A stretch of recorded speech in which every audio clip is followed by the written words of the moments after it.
ድንግል ማርያም የሃይማኖታችን መነጽር፣ የሃይማኖታችን መምህርት። አባ ጊዮርጊስ ሲናገር ኦ ሰሌዳ መለኮት ይላታል። አንቺ የምስጢረ መለኮት ሰሌዳ ነሽ፣ ሃይማኖት የታወቀብሽ መሰረተ ሃይማኖት ወድድ አሚን፣ የሃይማኖት መሰረትና ግድግዳ፣ የእምነት ጣራና ግድግዳ አንቺ ነሽ ብሎ እንዳመሰገናት እመቤታችንን መሰረተ ሃይማኖት የምንልበት ምክንያት ሃይማኖትን ከሷ ወዲህ ተምረነዋል፣ ከሷ ወዲህ አውቀነዋል። ድንግል ማርያም ከዘመን አስቀድሞ የነበረ ዕውቀትን ያወቅንባት ማኅተም ናት ቅድስት ድንግል ማርያም። ስለዚህ ዲያብሎስን ትተን አብን ለማመናችን ምስክር ናት። እመቤታችን እምነትን የምትጋርድ አይደለችም፣ እምነት የሚገለጥባት ናት።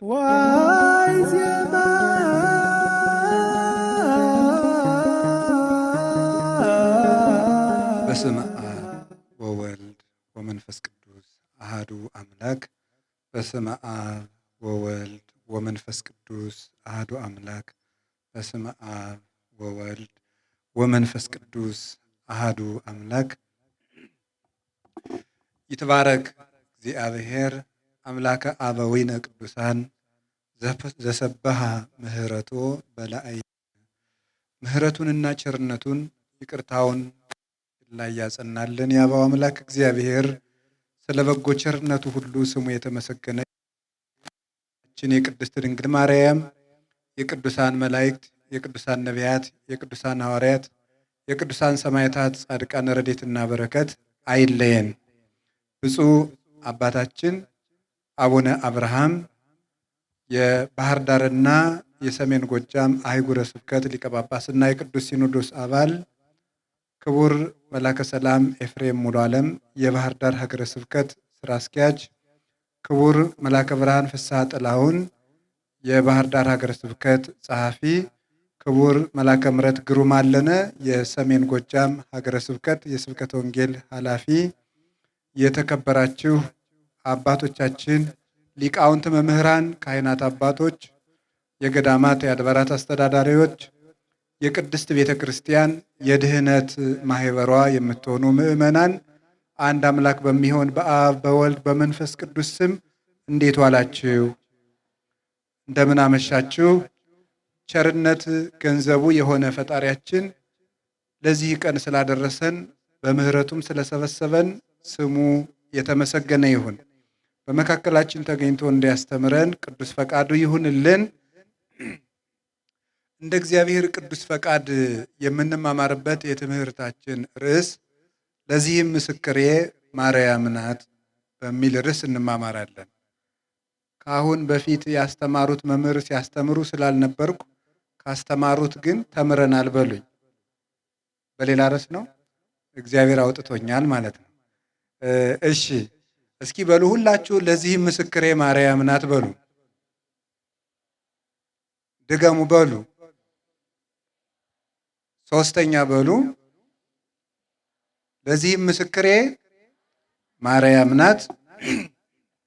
ሁልጊዜ በዘወትር ጸሎታችን የምንጸልየው ጸሎት ነው። መጀመሪያ ጸሎት ስንጸልይ የምንናገረው ጸሎት ነውና ዲያብሎስን እክድሃለሁ በቅድስት ቤተ ክርስቲያኑ ፊት ሆኜ ዲያብሎስ ሆይ እክድሃለሁ፣ አንተን ለመካዴ ደግሞ ምስክሬ ማርያም ናት ብለን ነው ጸሎት የምንጀምረውና ይህንን ርዕስ እንድንማማር ብፁዕ አባታችን አቡነ አብርሃም ይህንን ጉባኤ ሲያዘጋጁ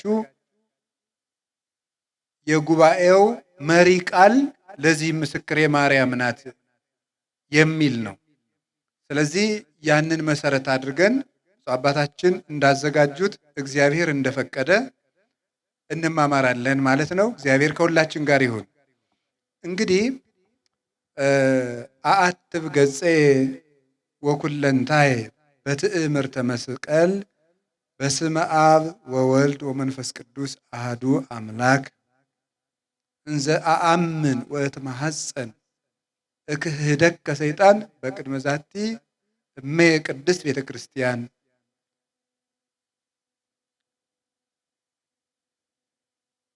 በአብ በወልድ በመንፈስ ቅዱስ ስም አምኜ ፊቴንና መላ ሰውነቴን አማትባለሁ።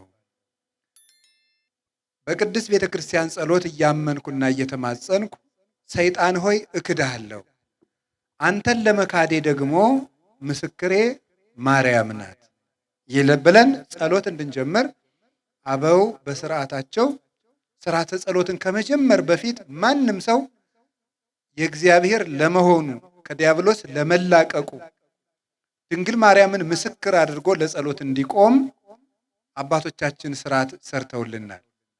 ለምንድነው ለዚህ ምስክሬ ማርያም ናት ብለን ጸሎት እንድንጀምር አባቶቻችን ያዘዙን?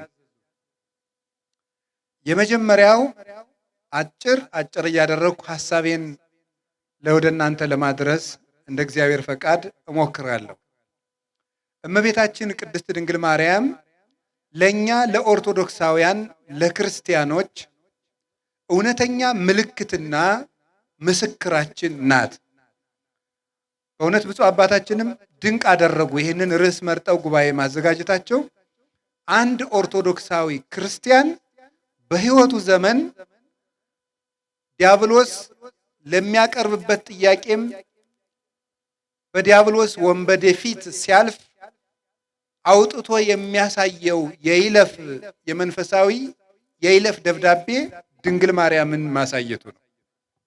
ድንግል ማርያምን ምልክቱ አድርጎ የሚያሳይ ሰው በእርግጥም የእግዚአብሔር መሆኑ በዚያ ይታወቃል። እና ኦርቶዶክስ በዘመኗ ሁሉ የቆመችበት አስተምህሮ ድንግል ማርያምን የነገረ እግዚአብሔርና የነገረ ክርስቶስ ትምህርት ምልክት አድርጋ ማቅረቧ ነው። እና ኦርቶዶክስ የቆመችው እዚህ ላይ ነው። ይህን እያሰብን እንድንኖር በዚህ ስም ራሱ ጉባኤ መዘጋጀቱ ድንቅ ነው። እመቤታችን የምን ምስክር ናት? አንደኛው እናታችን ቅድስት ድንግል ማርያም የእግዚአብሔር አብ ምስክር ናት። እመቤታችን የእግዚአብሔር አብ ምስክር፣ የእግዚአብሔር አብ ምስክር፣ እግዚአብሔር አብ፣ እግዚአብሔር ወልድ፣ እግዚአብሔር መንፈስ ቅዱስ አንድ እግዚአብሔር ብለን የምናምነው አምላክ ውእቱ አብ፣ አምላክ ውእቱ ወልድ፣ አምላክ ውእቱ መንፈስ ቅዱስ ወኢይትበሃሉ ሰለስተ አማልክተ አላ አሐዱ አምላክ ይላል ቅዱስ አትናቴዎስ ሲናገር በሃይማኖተ አበው። አብ አምላክ ነው፣ ወልድ አምላክ ነው፣ መንፈስ ቅዱስ አምላክ ነው። ሶስት አምላክ ግን ብለን አናምንም፣ አንድ አምላክ ነው። እነዚህ አብ፣ ወልድ፣ መንፈስ ቅዱስ ሶስቱ አካላት የተገለጡት በቅድስት ድንግል ማርያም ንጽህናና ቅድስና ምክንያት ከሶስቱ አካላት አንዱ አካል ከአባቱ እሪና ሳይለይ ከመንበረ መንግስቱ ሳይጎድል በባሕርይ ጌትነቱ እንደጸና ከቅድስት ድንግል ማርያም ሰው ሆኖ መገለጡ ነው አብ ወልድ መንፈስ ቅዱስን እንድናውቅ የሆነን። በዚህ ምክንያት ነው እመቤታችን ወትሜህሮሙ ሰጊደ ለስሉስ ማህየዊ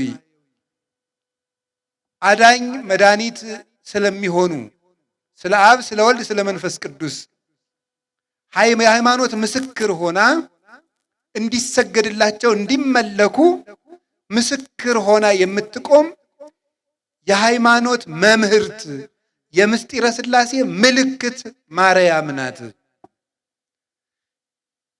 በብስራት አብ፣ ወልድ፣ መንፈስ ቅዱስ የተገለጡ በሷ ነው።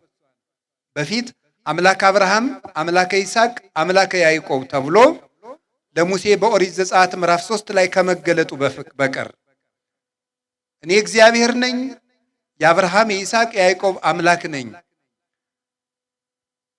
አምላክ አብርሃም የአብርሃም አምላክ፣ የይስሐቅ አምላክ፣ የያዕቆብ አምላክ ብሎ ሶስት ጊዜ አምላክ ብሎ ስለ ሶስት አካል አንድ እግዚአብሔር ብሎ ስለ አንድ ጌትነቱ ተናገረ። ግን በምስጢር ነው። በኢሳይያስ ቅዱስ ቅዱስ ቅዱስ እግዚአብሔር ጸባዖት ፍጹም ምሉ ሰማያት ወምድረ ቅድሳተ ስብሐቲከ አሸናፊ እግዚአብሔር ሆይ ቅዱስ ቅዱስ ቅዱስ ተብለ የምትመሰገነው ምስጋና በሰማይና በምድር በአየርና በእመቅ የመላ ነው ብለው ትንቢተ ኢሳይያስ ምዕራፍ 6 ላይ አንድ ቅዱስ ስለ አብ አካል፣ ሁለት ቅዱስ ሁለተኛውን ቅዱስ ስለ ወልድ አካል፣ ሶስተኛውን ቅዱስ ስለ መንፈስ ቅዱስ አካል ወይደግሙ ብሂለ እግዚአብሔር ጸባዖት እግዚአብሔር ጸባዖት የሚለውን ግን አይደግሙትም። እግዚአብሔር በባህሪው አንድ ነውና ይላል አባ ጊዮርጊስ ሲተረጎም። አንዱን ቅዱስ ለአብ፣ አንዱን ቅዱስ ለወልድ፣ አንዱን ቅዱስ ለመንፈስ ቅዱስ አካላዊነት ሰጥተው እግዚአብሔር የሚለውን ግን አይደግሙትም። በእግዚአብሔርነት፣ በጌትነት፣ በባህሪ በህልውና አንድ ስለሆኑ ሶስቱ። ይህ በሐዲስ ኪዳን በምስጢር በብሉይ ኪዳን ተሰውሮ የነበረው በሐዲስ ኪዳን በድንግል ማርያም ጆሮ ተገልጦ ተሰማ። መንፈሰ እግዚአብሔር ቅዱስ ይመጽእ ላዕሌኪ ወኃይለ ልዑል ይጼልእ ለኪ። እነሆ መንፈስ እግዚአብሔር መንፈስ ቅዱስ፣ መንፈስ ብሎ መንፈስ ቅዱስን፣ እግዚአብሔር ብሎ አብ፣ ኃይለ ልዑል ብሎ ደግሞ ወልድን፣ የልዑል ኃይል ይጋርድሻል፣ የእግዚአብሔር መንፈስም ባንቺ ላይ ይመጣል። እግዚአብሔር የሚለው አብን፣ መንፈስ የሚለው ወልድ፣ የልዑል ኃይል የሚለው ደግሞ ወልድን። እስመ ክርስቶስ ኃይለ እግዚአብሔር ውእቱ ይላል ቅዱስ ጳውሎስ አንደኛ ቆሮንቶስ ምዕራፍ 1 ላይ ክርስቶስ የእግዚአብሔር አብ ኃይል ነው ብሎ እንደተናገረ የልዑል ኃይል ያለው ወልድን ነው። እነዚህ ሶስቱ አካላት ለመጀመሪያ ጊዜ ተገልጠው የተሰሙት በቅድስት ድንግል ማርያም ጆሮ ነው። ከዚያ በኋላስ እርሷ ወለደችው። ወልዳስ እሱ ስለ አባቱ ነገረን። የዮሐንስ ወንጌል ምዕራፍ 1 ቁጥር 18 እንድትመለከቱት ለእግዚአብሔር አልቦ ዘርእዮ ግሙራ አላ ወልድ ዋሂድ ዘሃሎ ውስተ እጽናብሁ ውእቱ ነገረነ።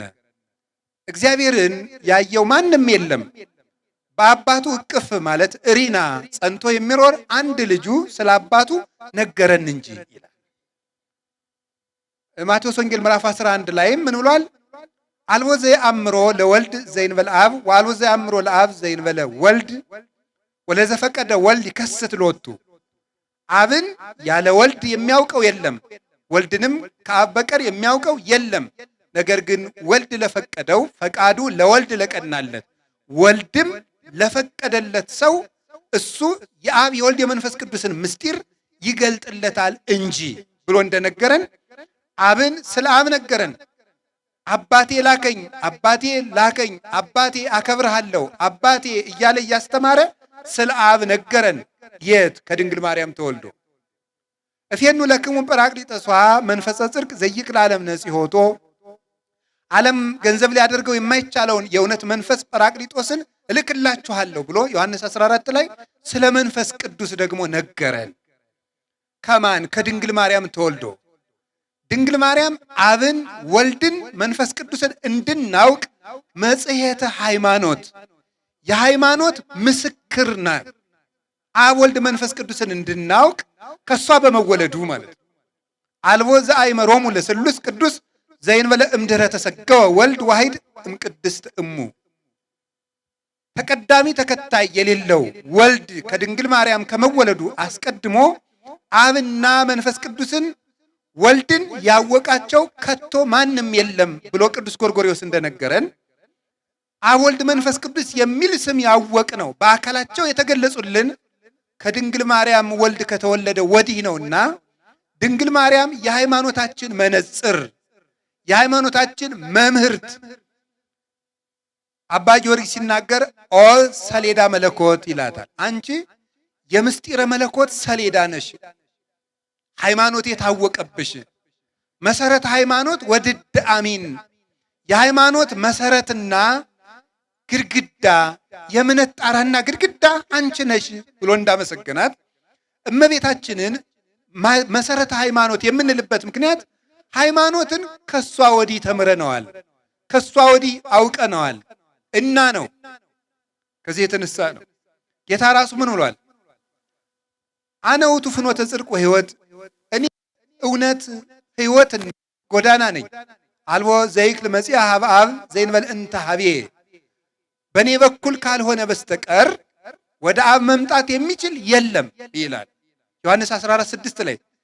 እኔ መንገድ ነኝ፣ በእኔ በኩል ካልሆነ ወደ አብ መምጣት የሚችል የለም ማለት እኔ ልጅ ነኝ ብዬ ባልገለጥና እኔ ባላስተምር አብን የሚያውቀው የለም፣ ወይም የኔን የባህሪ ልጅነት ሳያምን አብን የባህሪ አባት ነህ ብሎ ማመን የሚቻለው የለም ብሎ እንደነገረን፣ ስለ አባቱ ነገረን። የሃይማኖት ልብ ሰጠን። የመንፈስ ቅዱስን ሕልውና አስተማረን። ክርስቶስ ከድንግል ማርያም ተወልዶ ሃይማኖትን የምንሸከምበትን ልብ ሰጥቶን አረገ። አንደኛ ዮሐንስ ምዕራፍ 5 ቁጥር 20 ላይ እንደነገረን ምን ብሎ ነው ያስተማረን? ቅዱስ ዮሐንስ በመልእክቱ ነአምር ከመ መጽአ ወልደ እግዚአብሔር ወወሀበነ ልበ ከመ ናእምሮ ለእግዚአብሔር በጽድቅ ወሀለውነ በአሚን በወልደ እግዚአብሔር ዘውቱ እግዚአብሔር ዘበአማን። የእግዚአብሔር ልጅ እንደመጣ ሥጋ ለብሶ እንደመጣ እግዚአብሔርን የምናውቅ ዘንድ ልብ እንደሰጠን እናውቃለን። እውነተኛ በሆነው በእግዚአብሔር ልጅ በማመን እስከ ዛሬ ድረስ ጸንተን እንኖራለን። እርሱም እውነተኛ የባሕሪ አምላክ ነው ይላል። ስለዚህ ይሄን ልብ ነው የሰጠን። ከማን? ከድንግል ማርያም ተወልዶ። እግዚአብሔርን ከድንግል ማርያም በፊት አባቶች አምልከውታል፣ አውቀውታል፣ ሰግደውለታል፣ መሥዋዕት ሰውተውለታል፣ ፊት ለፊት አነጋግረውታል፣ በአምደ ደመና ተናግሯቸዋል። ሊረዱት ግን አልተቻላቸውም። ሙሴኒ ዘተናገሮ በአምደ ደመና ርኢክዎ ወስእንኩ ጠይቆቶ። በደመና አምድ የተነጋገረው ሙሴ ራሱ እግዚአብሔርን አየሁት ግን አልተረዳሁትም አለ። ሌሎችንም ነቢያት እየጠቀሰ ቅዱስ ያሬድ እንዲህ ይላል። ዮሐንስም ያጠመቀው እንዲህ አለ፣ አየሁት አልተረዳሁትም አለ። ከድንግል ማርያም ግን ተገልጦ ተረዳን፣ ታወቅ ነው እንደ መጠናችን። እሷም ቢሆን በእርግጥ የባሕሪ ጌትነቱን አትረዳም። ሰው ሊያውቀው የሚገባውን ግን የመጨረሻውን ዕውቀት ከእግዚአብሔር ለሰው የተሰጠውን የመጨረሻውን እሷ ታውቃለች። ባሕሪውን ግን ራሱ ያውቃል። ለዚህ ነው ማርያም እኔን ተጾረቶ በከርሳ እመቤታ በማኅፀኗ የወሰነችው ድንግል ማርያምም አየሁት ግን አላወቅኩትም አለች። ነገር ግን ከመዘይ ሰቲ ነጥበጠል ሙስተቀላይ ብዙ ከሰፊ ውቅያኖስ ሄዶ ጠብታ ውሃ ለጥሙ ያህል እንደሚጠጣ ሰው ለሃይማኖት ያክል የምናውቀውን የእግዚአብሔርን ዕውቀት ያወቅነው ከድንግል ማርያም ወዲህ ነው።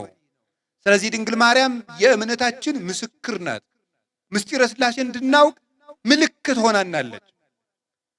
ለአካላት ሰተን ስንናገር ግን የአብ ምስክር ናት። አባ ጊዮርጊስ እንዲህ ብሎ ይናገራል። ልደት ቀዳማዊ ታውቀ በዳህራዊ ልደት፣ ፊተኛው ልደቱ በኋለኛው ልደት ታወቀ ይላል። ከአብ የተወለደውን ልደት ከድንግል ማርያም በተወለደው ልደት አወቅ ነው።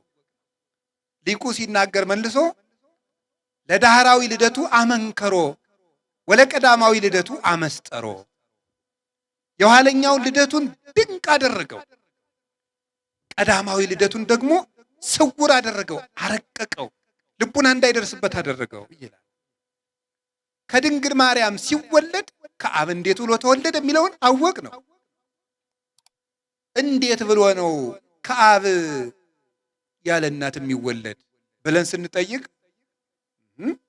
እንኳንስ ከአብ ከድንግል ያለ አባት ተወልዶ የለምን ብለን ከአብ የተወለደው ልደት ከድንግል ማርያም በተወለደው ልደት አወቅ ነው።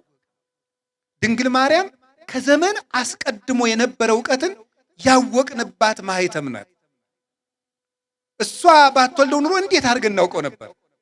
ጎርጎርዮስ ሲናገር ልጄን ስሙት ብሎ አብ የተናገረውን ምስክርነት ሲተረጉም ሃይማኖተ አበው ምዕራፍ 8 ላይ ኢትህስሱ ሎቱ እመ በውስተ ሰማይ ወኢትህስሱ ሎቱ አበ በዲበ ምድር።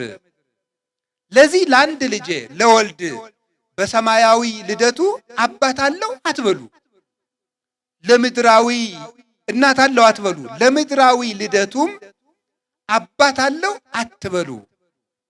ለሰማያዊ ልደቱ እናት ለምድራዊ ልደቱ አባት አለው እንዳትሉ፣ ይሄ ልጄ ቀዳማዊ ነው ዳህራዊ ነው ብሏል አብ ብሎ ጎርጎርዮስ ይመሰክራል። ሳዊሮስም ሲናገር ሰማይ ምድር ሆነ ምድር ሰማይ ሆነ ወኮነ ሰማይ ዓለመ ወዓለምሂ ሰማይ ኮነ። ዓለም ሰማይ ሆነ ሰማይ ዓለም ሆነ።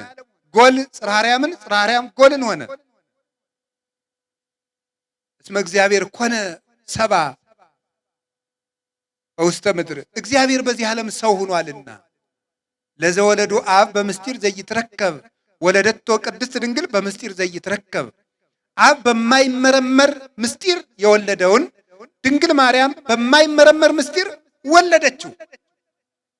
ለቀዳማዊ ልደቱ እናት ያልነበረው አምላክ በምድር ደግሞ አባት ሳይኖረው ተወልዷልና የሰማዩ ልደት በምድር በካልእነት ስለተደገመ ወልድ ባለ ሁለት ልደት ስለሆነ ሰማያዊ አምላክ በምድር ቢገኝ ወስብሐትኒ በውስተ ሰማይ ኮነ በዲበ ምድር፣ በሰማይ ያለው ረቂቅ የመላእክት ምስጋና በምድር ተደረገ። ስለዚህ ድንግል ማርያም አብን መሰለች፣ አብ ምልክት ሆነች። አብም ያለ እናት ወለደው፣ እሷም ያለ አባት ወለደችው። አምላክ ልጅ ያለው አብ ብቻ ነው። አምላክ ልጅ ያላት ድንግል ማርያም ብቻ ናት። የአምላክ አባት አምላክ እግዚአብሔር አብ ነው። ድንግል ማርያም ደግሞ ሰው ሆና ፈጣሪዋን የወለደች ናት። ፍጡር ናት፣ የፈጣሪ ግን እናት ናት። ድንግል ወለደቶ ለገባሪሃ፣ ድንግል ፈጣሪዋን ወለደች፣ እሱ ደግሞ እናቱን ፈጠረ ብሏል ቅዱስ ኤፍሬም። ከዚህ የተነሳ እመቤታችን የአብ ምስክር ናት። አብ በማቴዎስ ወንጌል ምዕራፍ 3 ቁጥር 17 ላይ ልጄ የሚላችሁን ሁሉ ስሙት፣ ወሎቱ ስምዕዎ፣ ልጄን ስሙት አለ። ድንግል ማርያም ደግሞ የዮሐንስ ወንጌል ምዕራፍ 2 ላይ ኩሎ ዘይቤለክሙ ግበሩ፣ ልጄ የሚላችሁን ስሙ አለች። የአብ ምልክት ናትና እመቤታችን ቅድስት ድንግል ማርያም። ስለዚህ ዲያብሎስን ትተን አብን ለማመናችን ምስክር ናት። እመቤታችን እምነትን የምትጋርድ አይደለችም፣ እምነት የሚገለጥባት ናት። ሁለተኛ የወልድ ምልክት ናት ቅድስት ድንግል ማርያም። ቅዱስ ዮሐንስ አፈወርቅ ሃይማኖተ አበው ምዕራፍ 67 ቁጥር 31 ላይ እንደነገረን ወእሰብቅ እመንገለ ድንግልናሃ ለማርያም፣ የወልድን የባህሪ አምላክነትና ተዋሂዶ በእናቱ ድንግልና እሰብከዋለሁ ይላል ቅዱስ ዮሐንስ አፈወርቅ። የክርስቶስን ተዋሂዶ እናቱ ድንግልና አስተምራለሁ። እንዲህ አላለንም ቅዱስ ጳውሎስ?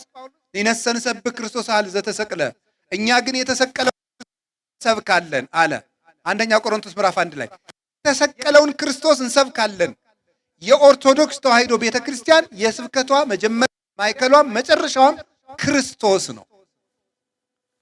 ክርስቶስን ግን በእናቱ ድንግልና ትሰብከዋለች። እናቱን እያሳየች የእናቱን ድንግልና ማስረጃ እያደረገች ክርስቶስን የምትሰብክ ቤተክርስቲያን ናት። እንዴት አድርጎ ነው? እሱ አምላክ ነው። ኢተመይጠ መለኮት ሀበ ህላዌ ትስብእት፣ ህላዌ ትስብእትኒ ሀበ ህላዌ መለኮት። እሱ ሰው ሲሆን ስጋን ከድንግል ማርያም ሲዋሃድ መለኮታዊ ባህሪው ወደ ስጋ አልተለወጠም፣ ስጋም ወደ መለኮታዊ ባህሪ አልተለወጠም። ግን አንድ ነው። ክርስቶስ ሁለት አይደለም። አምላክ ሰው ሆኗል። ሰው ከአምላክ ጋር ተዋህዶ ጌትነትን ገንዘቡ አድርጓል። ክርስቶስ አንድ ነው። ግን አምላክነት ወደ ሰውነት አልተለወጠም፣ ሰውነቱ ወደ አምላክነት አልተለወጠም። ክርስቶስ ማለት ራሱ አምላክ ወሰብ ህቡረ በተዋህዶ ማለት ነው። አምላክ እና ሰው በተዋህዶ አንድ አካል አንድ ባህሪ ሆኗል ማለት ነው። እይደለወኒ እስምዮ ለቃለ እግዚአብሔር ክርስቶስ ዘይንበለ ትስብእት ወይለ ትስብእት ዘይንበለ ቃል። ቃልን ያለ ስጋ ብቻውን ክርስቶስ ብዬ አልጠራውም፣ ስጋን ያለ ቃል ብቻውን ክርስቶስ ብዬ አልጠራውም ይላል ቅዱስ ቄርሎስ። ክርስቶስ ማለት የተዋሃደ ማለት ነው። ክርስቶስ ማለት ቅቡ፣ ክርስቶስ ቢል ቅቡ ማለት ነው። ቅቡ ማለት ነው ስጋን ለብሶ ጌትነቱን የገለጠ ማለት ነው።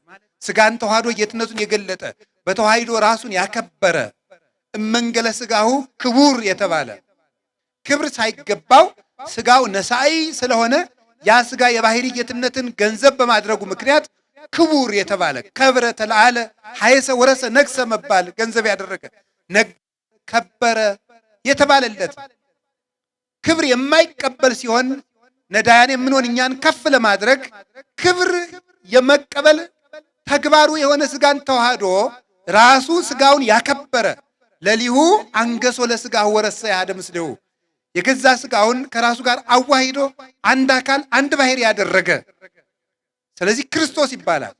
ልብ በሉ ነገሩን ትንሽ ያው ሰበሰብኩት መሰለኝ፣ ግን ቀላል ነው። አይዟችሁ ሁልጊዜም ቀላል ነገር መስማት አትፈልጉ። አንዳንድ ጊዜም ብሰሉና ጥሬ ቆርጥሙ። እንደዚህም ብሎ ሁልጊዜ ገንፎ እየዋጡ መኖር ተገቢ አይደለም። ሁልጊዜ ገንፎ የምናወጣችሁ ከሆነ ልጅ ናችሁ ማለት ነው። አልበሰላችሁም። ልጅ ነው መሆን የምትፈልጉት እንዴ? ብሰሉ እንጂ እናንተ ጥርስ አውጡ እንጂ እናንተ እንደዚህም ብላችሁ ሁልጊዜ ጌታ እንጀራ ያበላል ልንላችሁ ነው? ሃይማኖታችሁን መወቁ እንጂ ከበድ ያለ ነገርም ስሙ እንጂ። በተቻለኝ መጠን ግን አቅልየዋለሁ። ከዚህ በላይ ባቀለው እኔ ራሴ እቀላለሁ። ምን ይሆናል ትላላችሁ? ጸልዩ። ደግሞ ልትማሩ ስትመጡ እዚህ ወደ ጉባኤ ዝም ብላችሁ እየተገማሸራችሁ አትብቱ። አይነ ልቡናዬን አብራልኝ፣ የነፍሴን ገበያ ገብቼ ለመመለስ አብቃኝ። ጌታዬ ጆሮዬን ክፈትልኝ፣ ሸካራውን አንተ አለዝብልኝ፣ እንድሰማው አድርገኝ፣ ወደ አንተ ሳበኝ፣ እከተልሃለሁ፣ በረድኤትህ አቅርበኝ በሉ። እንዲህ ስንል እግዚአብሔር ልቡናችን ያበራዋል። እውነቴን እነግራችሁ እዚህ መሰብሰብ የሚጠቅመን አንዱ እኮ ለዚህ ነው። ሁላችን ኃጢአተኛ ብንሆን 1 4 5 ቅን ሰው አይጠፋም። ስለ እነዚያ ቅኖች የሚወርድ መንፈስ ቅዱስ የእኛንም ልብ ያበራል። በጋራ መሰብሰባችንም ለዚህ ነው። እግዚአብሔር ልባችንን ያበራልን። ስለዚህ ባጭሩ እንደ ወደ እናንተ ቅርብ ለማድረግ ቃል ስጋ ሆነ በሉ እስኪ ሁላችሁ። ቃል ምን ሆነ? ዮሐንስ ወንጌል ምዕራፍ 1 ቃል ስጋ ሲሆን ስጋ ወደ ቃል አልተለወጠም። ምን አላለም አልኳችሁ? አልተለወጠም። ምክንያቱም አምላክ አይለወጥም። ስጋንም ደግሞ ወደ አምላክነት አልለወጠውም። ለምን? በተአቅቦ ይጠብቀዋል ባለበት እንዲጸና። ግን ደግሞ ሁለት አይደለም። አምላክ ወደ ሰውነት አልተለወጠም፣ ሰውነት ወደ አምላክነት አልተለወጠም። ክርስቶስ ግን አንድ ነው፣ ሁለት ደግሞ አይደለም። ሁለት አይደለም፣ አንዱ ወደ አንዱ አልተጠፋፋም፣ አልተጨፈለገም። አንድ አካል አንድ ባህሪ ነው። ግን ደግሞ አንዱ አንዱን አላጠፋም፣ አልጠቀለለም። ተዋህዶ ማለት እሱ ነው። አምላክነት ወደ ሰውነት፣ ሰውነት ወደ አምላክነት አልተለወጠም፣ ግን አንድ ነው። ልብ በሉ። ድንግል ማርያም እሳ እናት ስትሆን ድንግልና አልቀረባትም። ድንግል ስትሆን እናትነት አልቀረባትም። በእናትነቷ ምክንያት ድንግልናዋ ወደ እናትነት አልተለወጠም። ድንግልናዋ ምክንያት እናትነት አልቀረባትም፣ ግን አንድ ናት። በዚህ ድንግልናዋ በተዋሂዶ እናትነትን ከድንግልና ድንግልናን ከእናትነት አስተባብራ አስተካክላ ይዛ በመገኘቷ ድንግል ማርያም የወልድ የተዋሂዶ ምስክር ናት ማለት ነው። አምላክነት ላለመለወጡ ድንግልናዋ አለመለወጡ፣ ሰውነት ወደ መለኮትነት ለመለወጡ ደግሞ እናቱን መገኘቷ፣ ሁለት ላለመሆኑ ድንግል ማርያም አንድ መሆኗ የተዋሂዶ ምስክር ናት። ያለ ድንግል ማርያም ሃይማኖት እንዴት ብሎ ይሰበካል? ለዚህ ነው ቅዱስ ጎርጎርዮስ ነባቢ መለኮት ድንግል ማርያምን ወላዲት አምላክ ብለው የማያመኑና የማይጀምሩ ሰዎች ከልዑል እግዚአብሔር ህብረት የወጡ ናቸው የሚለው። የመንፈስ ቅዱስ ምስክር ናት። መንፈስ ቅዱስ፣ መንፈስ ማለት ረቂቅ ማለት ነው። መንፈስ ቅዱስ ደግሞ አይመረመርም። ድንግል ማርያም የወለደችበት ምስጢርም አይመረመርም። ዘይክል አይምሮ ዝንቱ ምስጢር ዘይትነገር ላይ በቅድስት ስለ ድንግል ማርያም ድንቅ ነው የሚነገረውን ነገር መስማት የሚችል ጆሮ እንደምን ያለ ነው? መናገር የሚችል አንደበት ያለ ነው? ማሰብ የሚችል ቅዱስ ኤፍሬም ሲያደንቅ የማይመረመር ምስጢር ነው። 3 ክንድ ከስንዝር ቁመት ይዛ ታያዋታላችሁ። እንደገና ደግሞ መልሳ ሰማይና ምድር የማይወስኑትን አምላክ በማህፀኗ ወስና በጀርባዋ አዝላው በክንዶቿ ታቅፋ፣ ነገር ግን ደግሞ አምላክን ጡት አጥብታ ስታሳድግ ታገኟታላችሁ። ምስጢር ለድንግል ማርያም ተደረገ። መንክር ምስጢር ሀደረ ላይ ለኪ ያላት ለዚህ ነው። ድንቅ ተዋሂዶ ባንቺ ተደረገ። ድንቅ ምስጢር ባንቺ ተከናወነ። ይህን መናገር የሚችል የለም። ለማይመረመሩ ለመንፈስ ቅዱስ ግብር ተረክበት ጽንስተ መንፈስ ቅዱስ በመንፈስ ቅዱስ ጸንሳ ተገኘች የሚለውን የማቴዎስ ወንጌል ምዕራፍ 2 ቁጥር 18 ላይ ያለውን ሊቃውንት ሲተረጉሙት በግብረ መንፈስ ቅዱስ ይሉታል። በግብረ መንፈስ ቅዱስ ማለት መንፈስ ቅዱስ ስራው ረቂቅ እንደሆነ ግብሩ እንደማይመረመር በማይመረመር ምስጢር ማርያም ጸንሳ ተገኘች። በማይመረመረው መውለዷ ለማይመረመረው መንፈስ ቅዱስ ምልክት ናት። ድንግል ማርያም የእምነታችን ምልክት ናት። የመጀመሪያይቱ ደግሞ አማኝ ናት። ይገርማችኋል እኮ አሁን ስንት መጽሐፍ ተጽፎ ስንት ስብከት ተሰብኮ ስንት ትርጓሜ ተተርጉሞ ስንት ታምር ተደርጎ ክርስቶስ ከተወለደ 2018 ዓመት ሆኖት እስካሁን ድረስ ክርስቶስ አምላክ ሰው ሆነ፣ ሰው አምላክ ሆነ ሲባል እንቅልፉ የሚመጣ ስንት ሰው አለ የማይገባው። ድንግል ማርያም ገና ሳታይ እንዲያው ምኑን እንዴት ብላ እንዳመነችው አይገርማችሁ? አምላክን አምላክ ያበላል አምላክ ሆኖ ነው እኔ ወንድ ሳላውቅም ወልደው በዚያውስ ላይ እኔ ፍጡር ፈጣሪን ይወልዳል እንዴት ሆኖ ነው አለችው። ለእግዚአብሔር የሚሳነው ነገር አለ ብለሽ ነው አለ። ኧረ እሱስ የሚሳነው የለም እሺ አለ። አሁን ዛሬ ሁሉ እኮ ነው ሞኙ እየመጣ አምላክ ይወለዳል፣ አምላክ ይጠጣል፣ አምላክ ይበላል፣ አምላክ ያንቀላፋል እያለ ለድንግል ማርያም ግን አልከበዳትም። የተስፋችን ምልክት አምላክን ትወልጃለሽ፣ የምትወልጂው ልጅ ደግሞ የዘላለም ንጉሥ ነው ተብላ ሲያበቃ ወዲያው እንደወለደችው መጥቶ ሕፃኑን እንዳይገሉ ግብፅ ዘሽው ሂጂ። አይገርማችሁ? ተስፋ ሙጥጥ አለማለቱ። የሚወለደው ልጅ የዘላለም ንጉሥ ነው አላላችሁኝም?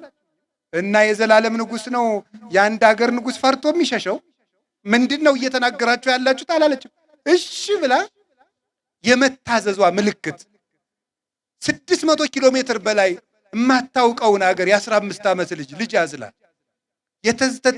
የተሰደደች የተስፋ ምልክት፣ የእምነት ምልክት፣ የፍቅር ምልክት፣ የመታዘዝ ምልክት፣ የብሕትውና ምልክት መቅደስ ገብታ ዞር ያላለችው 40 ዓመት አይናቸው 50 ዓመት 40 ዓመት አይናቸውን ዘወር ብለው ላላዩት ባሕታውያን ምልክት እንድትሆን ርግብ እንተ ትኄውፆሙ ለባሕታውያን ያለው ሊቁ ለዚህ ነው ያላት።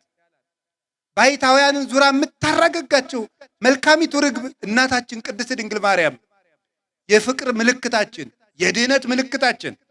ከዚህ ላችኋል የመጨረሻው ላሳጥረው ብዙ መርሃ ግብር ስለሚኖር ከዚህ በኋላ ስለ ድንግል ማርያም አሁን እኔ ነገርኳችሁ እንዳይመስላችሁ።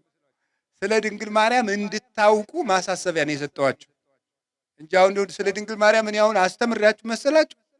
እንዲያው ቢጨንቅ ነው እንጂ አይደለም።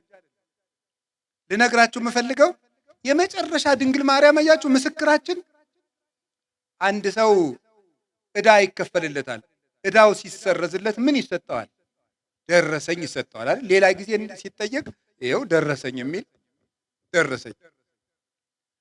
ትዝ ይላችኋል? መጀመሪያ ዕዳ ስንገባ እዛፉ ስር አንዲት ሴት ነበረች። ማን ትባላለች? እናታችን ሔዋን። ዕዳ ስንገባ አንድ ሴት ነበረች። ዲያብሎስ ሔዋንን እያሳየ ነበር ናግባ ወደ ሲኦል የሚለን ሔዋንን ማስረጃ እያደረገ። ዕዳ ውስጥ ስንገባ አንድ ሴት ዛፉ ስር አለች። ዕዳችን ሲሰረዝ ደግሞ ደረሰኙን የምትሰጠን የነፃነታችን ደብዳቤ ዛፉ ስር አንዲት ሴት ያላችሁ። ዛፉ መስቀል ነው። ያቺ የነፃነት ደብዳቤ ደግሞ ማናት? እመቤታችን። ዮሐንስ ወንጌል ምዕራፍ 19 ቁጥር 26 ላይ መድኃኒታችን ኢየሱስ ክርስቶስ በእኛ ላይ የነበረውን ያንን ወደምሰሰ መጽሐፈ ዕዳነ እንዳለ ቅዱስ ጳውሎስ የዕዳ ደብዳቤያችን በደሙ ቀዶ ኃጢአታችንን ሰርዞ መተላለፋችን ሁሉ እሱ ቤዛ ሆኖ የድነት በርን ከፍቶልን ሩጫውን አሳይቶን ሲፈጽም ይሄው እንግዲህ እርግማናችሁን አጠፋውላችሁ፣ ዕዳችሁን ሰረዝኩላችሁ፣ የገነት በር ተከፈተ፣ አርአያ ሆንኳችሁ፣ በኩር ሆንኳችሁ፣ የምህረት በር ሰጠዋችሁ። ለዚህ ደግሞ ምልክት የምትሆናችሁ ምስክራችሁ ይሄው እናታችሁ። ዮሐንስ ወንጌል ምዕራፍ 19 ቁጥር 26 ላይ እናታችን ድንግል ማርያምን ምስክር አድርጎ የነፃነታችን ምልክት አድርጎ ሰጠን። እመቤታችንን እናት አድርጎ የሰጠን አምላክ ክብር ምስጋና ይግባው።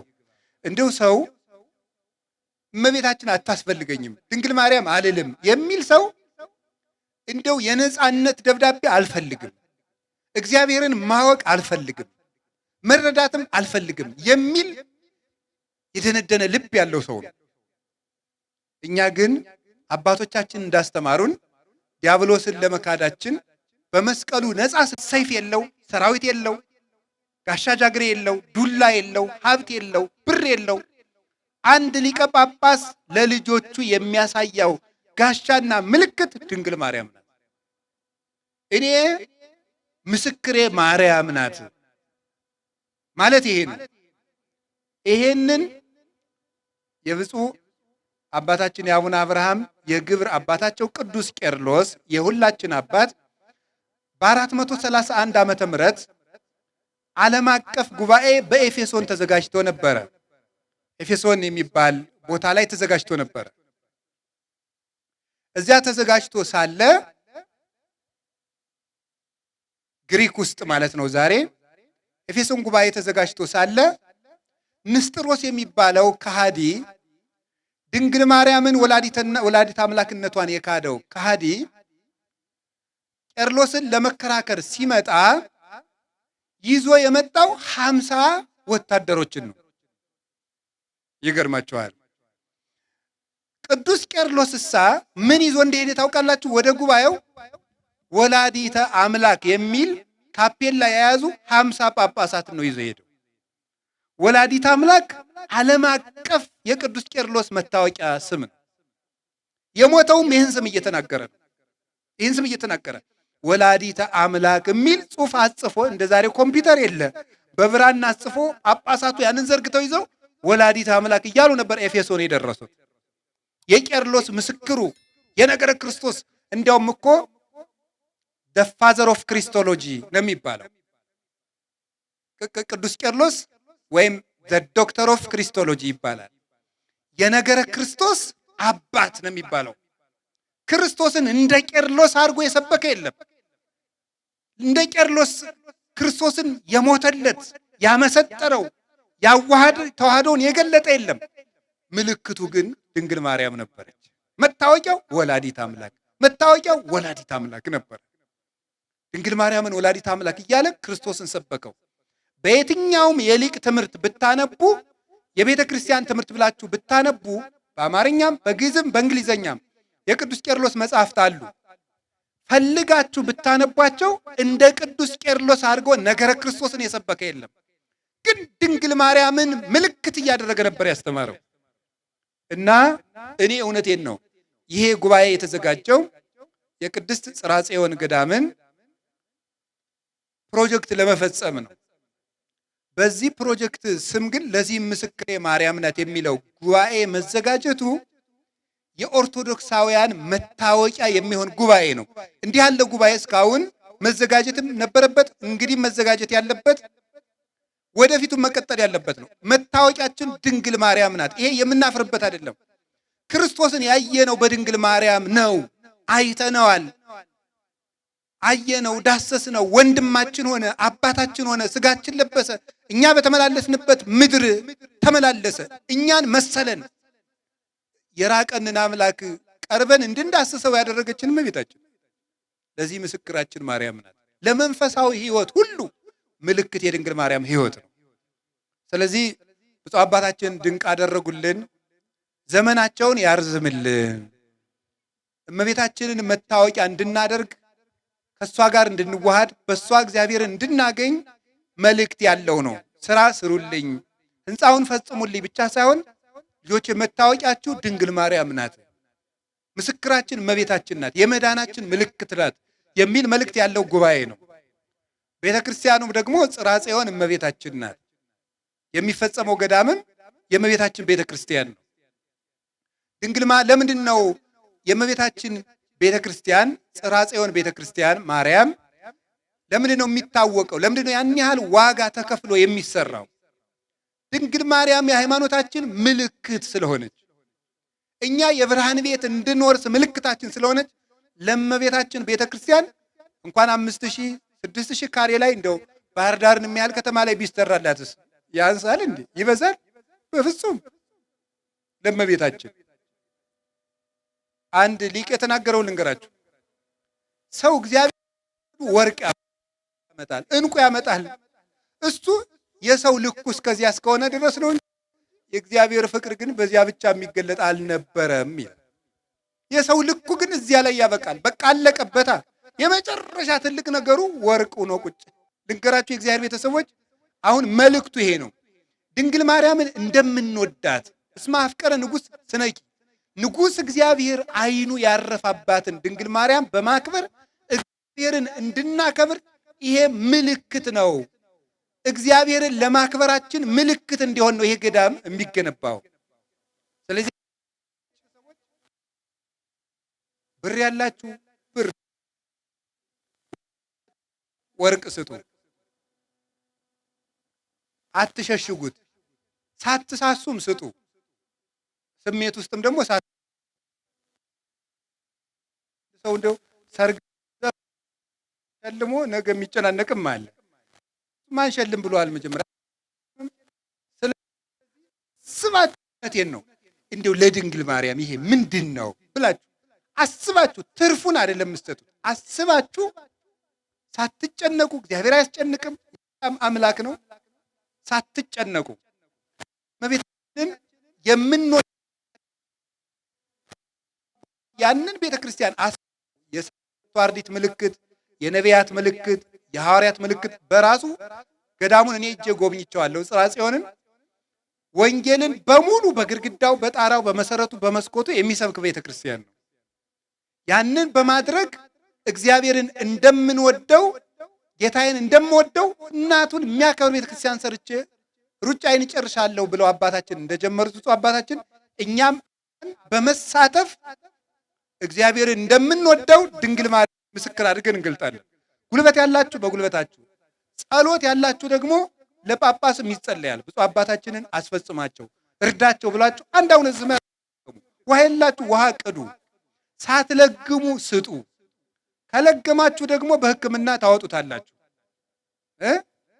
እውነቴን ነው የምነግራችሁ። እያላችሁ ከለገማችሁ ይኸውላችሁ ኩላሊታችሁ ፌል ያደርግና ተከፍሉታላችሁ ማለት ነው። ፌል ሳያደርግ እንግዲህ ስጡና ጠብቁት። እንዳይወድቅ ጠባቂ አኑሩ። ሲጀመር እግዚአብሔር ቸግሮት ይመስላችኋል ወይ? ጉድ! ሰው የፈጠረ አምላክ ከሰው ብር ሲቀበል አይገርማችሁ? አይገርማችሁም? እንደው እግዚአብሔርስ ለብፁዕ አባታችን ጵጵስና ከመስጠት በላይ ሳንቲም እንዲቸግራቸው የሚያደርግ ይመስላችኋል? በሕይወት የዘመን ሁሉ ያው ታውቃላችሁ፣ መምህር ሰባኪ ህንፃ ሲሰራ አይወድም። መጀመሪያ ሰው ቢሰበክ ህንፃ ከሚሰራ ነው የምንል። እኔም እንደዚያ ነው የምል። ግን ደስ ያለኝ ብፁዕ አባታችን ሰው መስራትም ስላቀዱ ነው እንጂ ህንፃ ብቻ ቢሆን እኔም ቢሆን አልመጣም ነበር እዚህ። ሰው ለመስራትም አቅደዋል። ለምሳሌ ባህር ዳር ባሉ አድባራት በሙሉ ያቋቋም መምህራን ተመድበው መዝሙር ያስጠናሉ ለሰንበት ተማሪዎች። ይሄ የተደረገ እዚህ ሀገረ ስብከት ብቻ ነው፣ እኔ ባየሁት ማለት ነው። በእያንዳንዱ ደብር ያቋቋም መምህር ተቀጥሯል።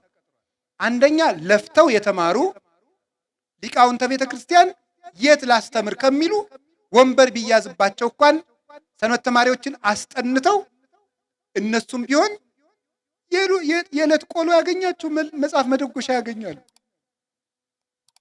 ከዚያሳ ደግሞ ጥጋያጡም ልጆች ደግሞ በሜዳ ያገኙትን እንደው እንደዚያ የሆነ ነገር እየቃረሙ ከሚያጠኑ የቤተ ክርስቲያናቸውን መዓዛ እንዲይዙ ለሰንበት ተማሪ አስቦ ያቋቋም መምህር መቅጠር ቀላል እንዳይመስላችሁ። ይህንም ስላየው ነው። ቀጥሎስ በቀጣይ ደግሞ እኔ ባለፈው ፕሮጀክቱን ስጎበኝ አባታችን ሲናገሩ ሰምቻለሁ። ለእያንዳንዱ ሰንበት ትምህርት ቤት የመጽሐፍ መምህር እንደሚመደብ ሲናገሩ ሰምቻለሁ። በኋላም ብፁዕ አባታችን ያረጋግጡላቸዋል። ስለዚህ ለነፍሳችንም እያሰቡ ነፍሳችንም እየሰሩልን ነው እንጂ ዝም ብሎ ህንፃ መገንባት ቢሆን ኑሮ እኔም ቢሆን እዚች እጄን አልከትም። እግዚአብሔር በሚያውቀው ማለት ነው። ሰው የሚሰራ ሀገረ ስብከት ላይ እንጨት ድንጋዩ የሚሰራ ሰፍቶ ይቀደስ፣ ሰፍቶ እንማር፣ ሰፍቶ እንጸልይ። እንደው ሰው ደግሞ በእርግጥ አሁን ችግር ነው፣ የመከራ ወቅት ነው። በዚህ ዘመን ብር ይለመናልም ይባላል። ሰው ግን መስከሩን አልተውም። ሳያየው እኔ እግዚአብሔር ጃሙን ምንድን ነው የሚባለው ተጽፎ ነው ያየው። እኔ ማምላክን አላውቀውም። ምን ይቻላል? ምን ሀውስ ነው የምትሉት? አሁን እሱ ተዘግቷል ወይ? እስቲ ያችን ዝጓት። አይ ችግር ነው ደም እየፈሰሰ ነው ብላችሁ ዝጓት። ያች ስትሆን አትሉም። ኧረ ተው ደም እየፈሰሰ ጃምቦ ሀውስ ይዘጋ የሚል የለም። ኧረ ተው እንዲህ የሆነ ግን እንዲያው ነው የሚል ዝም ብሎ እንዲያው እናቶች እንዲያው። ስለዚህ አሁን የምነግራችሁ ስሩ። የሚሰራ ስራ ሲመጣ የሚሰራ አባት ይጠፋል። ስራ ሲገኝ ስራም አባትም ሲገኝ ግን አብሮ መቆም አሁን ነው። አብሮ መቆም አሁን የሰራነው ለነገ ታሪክ ነው። ባዷችን ኑ አብሬያችሁ ስራ፣ ልጆች አብራችሁኝ ቁሙ። ሲሰሩም መንቀፍ፣ ሳይሰሩም መንቀፍ፣ ሁለቱ ምን ይሆናል? ስለዚህ አሁን በቀጣይ ትልቅ ቤተ መጻሕፍት ተገንብቶ ወጣቶች ከሱስ ይልቅ የሚያነቡበት ቤተ መጻሕፍት የሚገነባበት የህፃናት ማሰልጠኛ ኖሮ ህፃናት በኦርቶዶክሳዊነት እየተቀረጹ የሚያድጉበት ሀገረ ስብከት እንዲሆን የታቀደም ስለሆነ ሰው እየሰሩ ህንፃ መስራት ኦርቶዶክሳዊነት ነውና እመቤታችን ቅድስት ድንግል ማርያምን ምልክት አድርገን በመላው ዓለም የምትገኙ ሁሉ አብራችሁ እንድትቆሙ እላለሁ። በዚያው አንድ ሐሳብ ለመጨመር እኔ በበኩሌ አሁን ፕሮጀክት ቀርጬ እየተንቀሳቀስኩ ነው። በጉባኤ ቤታችን ስም ሆስፒታል ለመስራት እየተንቀሳቀስን ነው። ብር እየለመን ነው። 1 ብርም 2 ብርም 3 ብርም ማለት ነው። ግን ይህ የዚህ ሀገረ ስብከት ፕሮጀክትም የአንዲት ቤተክርስቲያን ሆስፒታሉም የቤተክርስቲያን ፕሮጀክት ስለሆነ ፕሮጀክቱ የጋራችን መሆኑን ለማጠየቅ ከለመናት ብር እንኳን መንካት አልችልም። ገና የፕሮጀክት ሂሳብ ማወራረድ ስላልተጀመረ ከተማሪዎች ቀለብ ተማክረን 100 ሺህ ብር እኛም ላቅማችን እንታዘዛለን። ፕሮጀክቱ የኛ ነው። ምዕመናን ለቀለብ ከሰጡን ነው እግዚአብሔር በሚያውቀው። የፕሮጀክቱን ብር መንካት አንችልም። ራሱ ጠቅላይ ቤተ ክህነት ባዘዘን የሂሳብ ማወራረጃ ተወራርዶ ኦዲት የሚደረግ ራሱን የቻለ ይሄ ለቀለብ ከተሰጠችን ነው። ብፁዕ አባታችን እኔና እዚያ ያሉ ደቀ መዛሙርት ልጆቹ መሆናችንን እንዲያውቁልን ብቻ ያውቁናል። ምዕመናንም ቤተክርስቲያን አንድ መሆኗ እንድታውቁ ብቻ ነው። ለዚህ ምስክሬ ማርያም ናት። እግዚአብሔር ይስጥልኝ። ወስብሐት ለእግዚአብሔር።